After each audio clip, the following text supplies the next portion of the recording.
Boy Ryan from the six. Boxing talk up north, and we got Sam Worthington in the building. What's going on? Sammy Worthington. Yeah, Sammy. Sammy, Yeah. Sammy the What's Heat, up? I'm because glad to you be you here. The coming with the Heat. Heat. Yep. And how's everything going with you this summer? I mean, you had a big fight in July. Yeah. Anything on the horizon?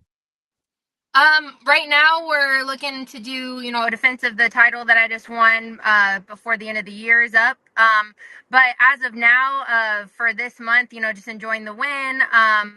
Staying ready for whatever is next. If we get a big opportunity before my next defense, then we're going to be ready for that. But yeah, I'm just, trying to enjoy this moment. Definitely looking ahead. But I think as fighters, like, we tend to look too far ahead sometimes and really don't cherish the wins that we get along the way and get cherish these steps that are in preparation for the big goal. So I'm trying to just do that right now, and then like I said, looking towards one more fight before the end of the year at least. No, that sounds like a plan. Because I mean, you definitely want to stay active, right? And it's hard in Yeah. women's boxing sometimes to get the opponents. So Right. you and Clarissa, man, you were teammates. How was Yep. that back then? Uh, that was incredible. We first met. It's funny. She probably wouldn't even remember this, but we met at the PAL boxing tournament. It's a national tournament that they used to have. That I think they have it in California now, but it was in Ohio. So her being from Michigan, I'm originally from Kentucky. So it was closer to home. I just won in the junior division, and she had just come off her Olympic gold medal. So she was competing in the elite division, and I went up and I was like, hey, would you mind taking a picture? It's Clarissa Shields. She just came off of that gold medal, and she looked at me. I had my belt that I just won, and she was like, since you got that belt, then yeah. And I was like, oh, okay, that's how this is. So that was it. So funny that was my first interaction with her, because now looking at our relationship, like, I definitely see that side of her personality, but it's like totally different. How close we've gotten, and how we just became sisters in life, and also in Christ, and in boxing, all the things. But my first like actual connection with her was when we were on the Youth World Championships team in 2013, and then we got to be on Team USA again together that next spring, or not the next spring, but the spring after that, so like a year and a half after that. So I've had a couple times being on Team USA with her, and really, when you're on Team USA together, like, you're living together. You're basically all roommates. You just become one big family, because you're actually having to do life with each other every single day. So you really get to know people. You become sisters and family, which is really cool. And then that next time that we were on Team USA together in 2015, getting to lead her to Christ, and having that special bond, it's just been really cool that now it's full circle in the pros. It's just been incredible. Absolutely. And for you, what got you into boxing? Because I always tell people, like, this is a crazy sport. This is not your usual basketball, football. It's a whole different world. So what drove you to a gym? Yeah.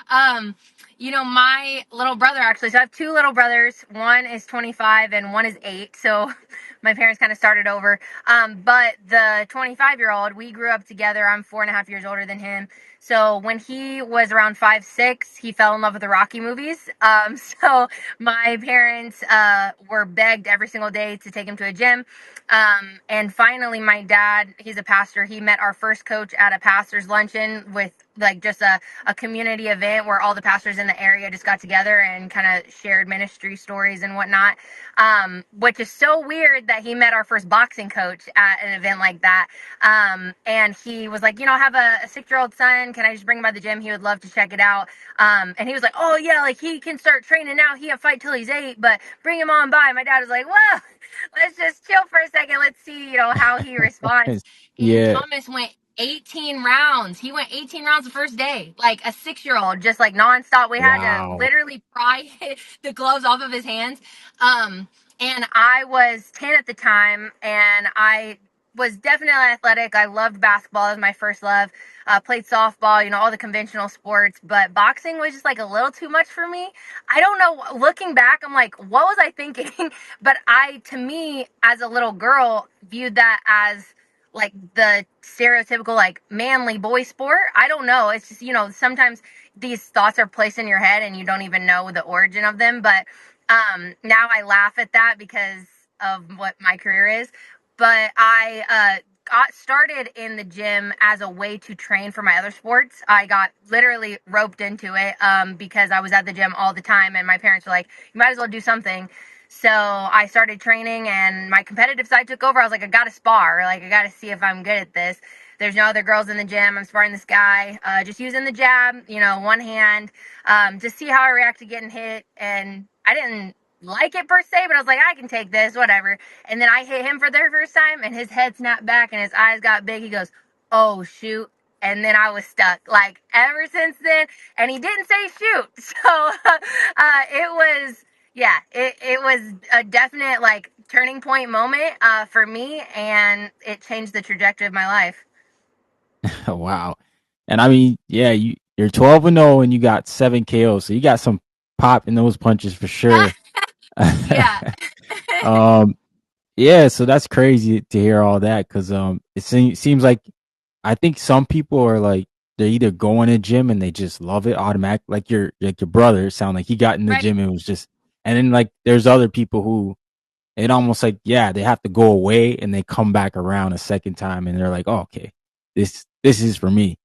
So Yeah. yeah, so at what point did you feel like it would be a profession, like it's something that you can pursue?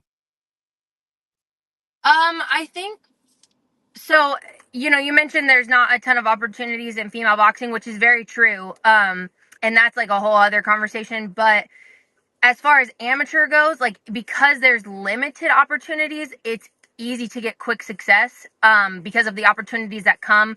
They tend to be bigger fights, so like it was easier for me than my brother to get to the national level. I'm 5-time national champion, and I didn't compete at a lot of national championships. And so, like, all that to say, most every single one that I did compete in, I won.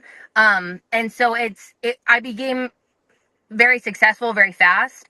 And so that kind of forced me to make boxing my foundation and my identity because it was like, oh, well, this is where I'm getting success. This is what I was created to do. And it's interesting because I did have this deep, and I do have this deep love for the sport.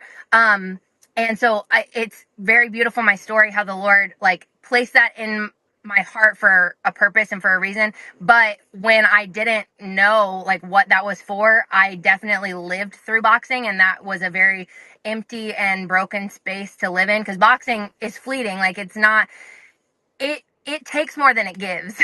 And so like if that's what you're making your foundation and your purpose and your identity, it's a very like hard space to live in forever because boxing is not forever.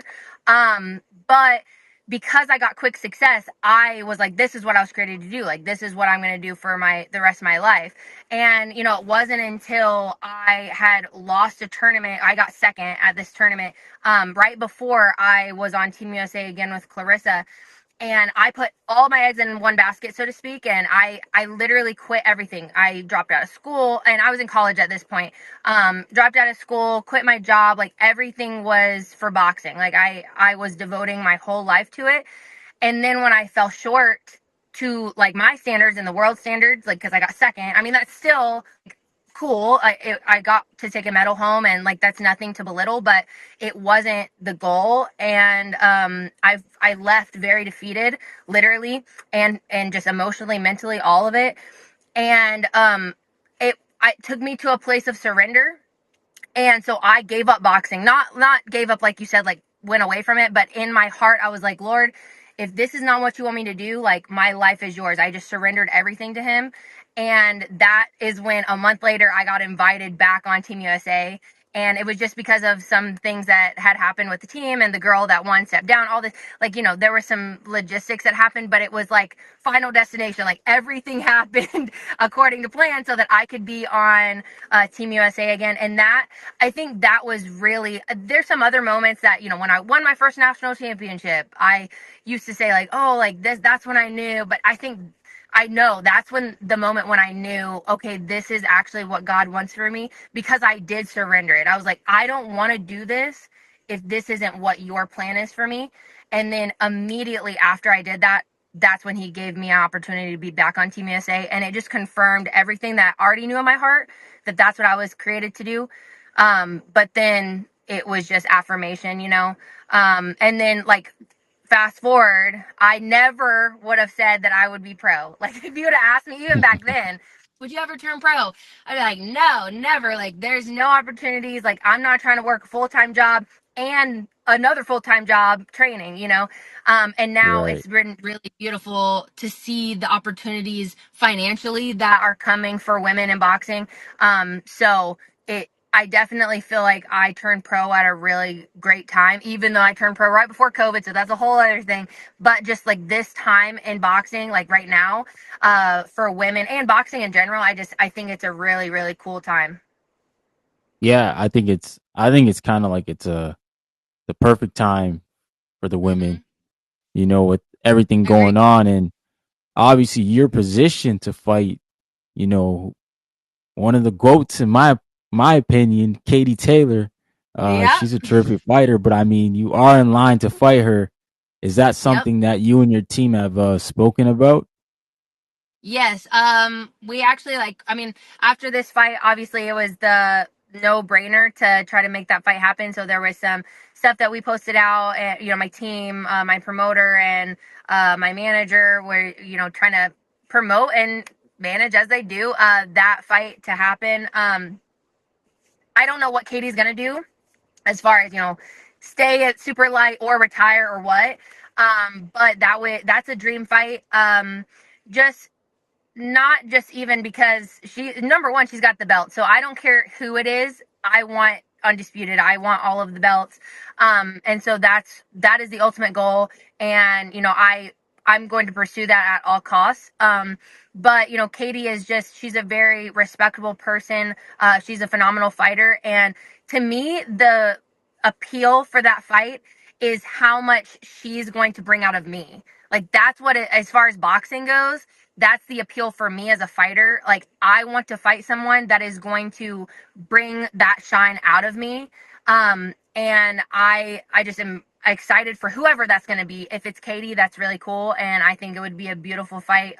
We both love Jesus, so we can definitely give him a lot of glory in that fight and that show. But whoever it is, I am just ready to take that next step. Yeah. And do you think even Amanda Seriano could be a possibility? I mean, I know she had trouble making the weight, but she might be because of her age, Uh, she might just think about staying there. I doubt it, because they've never actually fought at 140. That's always been a catch weight, 138, 137. This past fight was at 136. That's And true.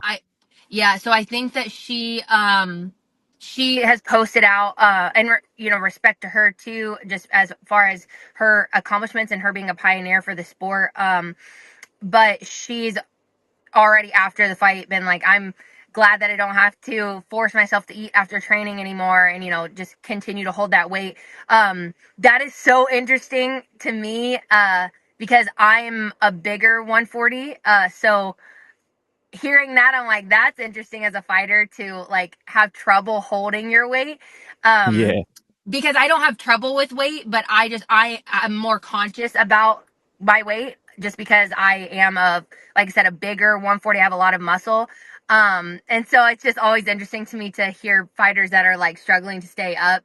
Cause I know that it's difficult either way. It's kind of like grass is always greener on the other side. Well, I don't think I would want that problem either. I wouldn't want to struggle Yeah. to weight, because then you're the smaller fighter. It's harder with power and all the things. But I don't think that she's gonna stay there. I think that she's happy at 126. Maybe she'll settle at 130 just because she's been a little heavier.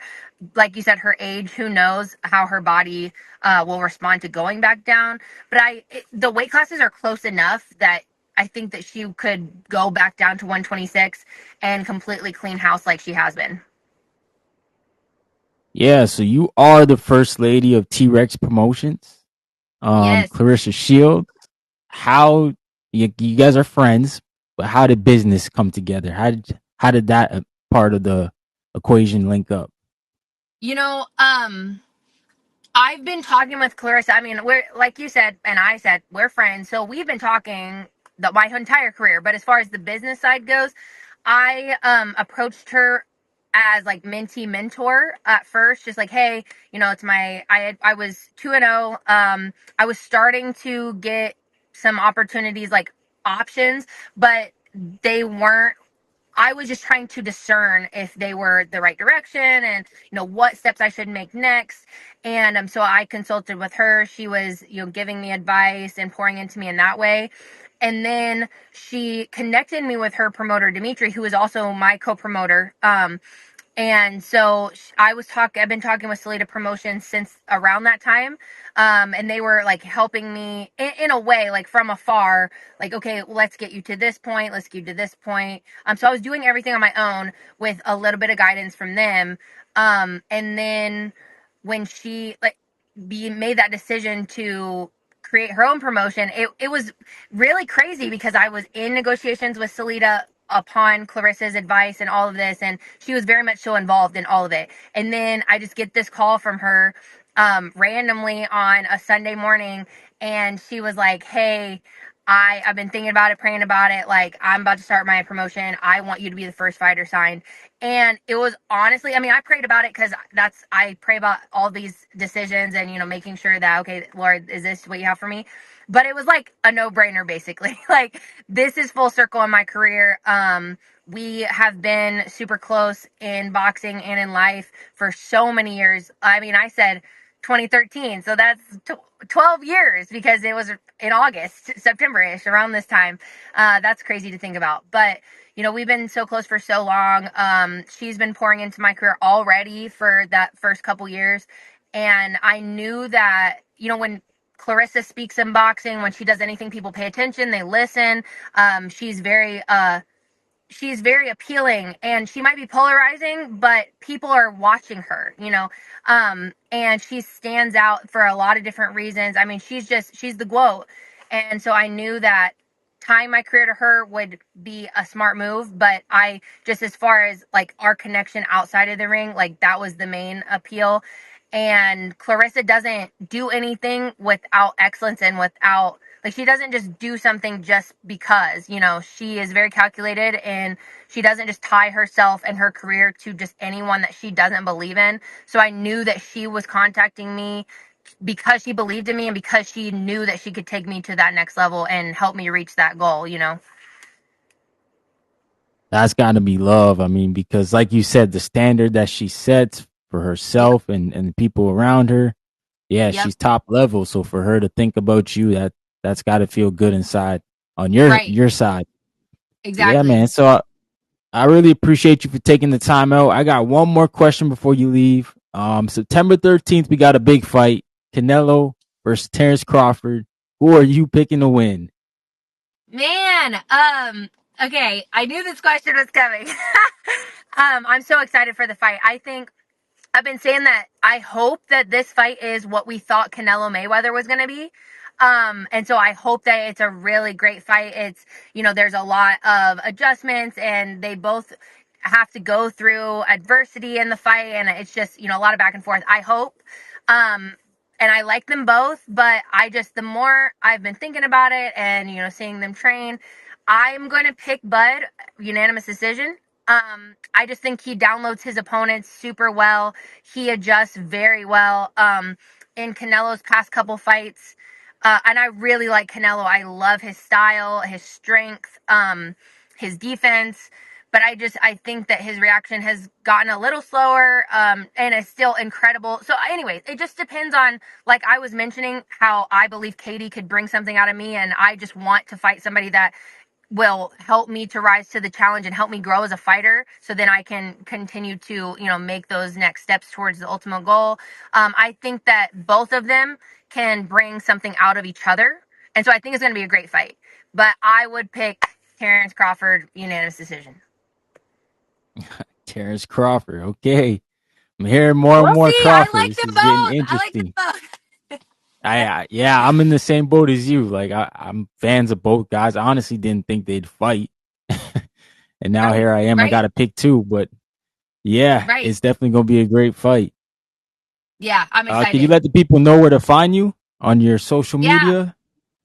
yeah. It's at Sammy underscore the Heat. Sammy SAMMY underscore the Heat on everything. Let's go. And that's Sammy Worthington, 12-0, 7 KO. She's the WBA interim champ, looking to face Katie Taylor eventually. Hopefully we can get you in Yeah, there and yeah, show the world what you really made of.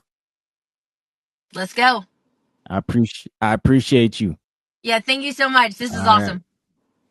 Thank you. All right, everybody, that's Sammy. I will be going live tonight at 9 p.m. to talk about this breaking news. Jake Paul, Tank Davis, yo, they gonna fight in Atlanta. In Atlanta, ATL. We'll be talking about that. But if you missed the interview, make sure you go watch the playback. We just interviewed Sammy Worthington. She's 12-0, 7 KOs. She's also Clarissa Shields' fighter. Um, you know, with Salida Promotions co-promoted, and she's positioned to fight Katie Taylor. But I saw something about Katie Taylor and Chantel Cameron are trying to make a third fight, so she may have to wait, which is smart on her position of going to defend, because after that, if she wins that, then yeah, Katie Taylor may have to fight her. So, you guys might get to see Sammy in a big fight here, whether it's in Ireland or here. But shout out to her, and I hope she keeps doing her thing, man. I appreciate everybody for tuning in. Like I said, 9 p.m. tonight, we going live. YouTube Millions, Boxing Talk Up North. It's your boy Ryan from the Six. You know what it is, man. We out.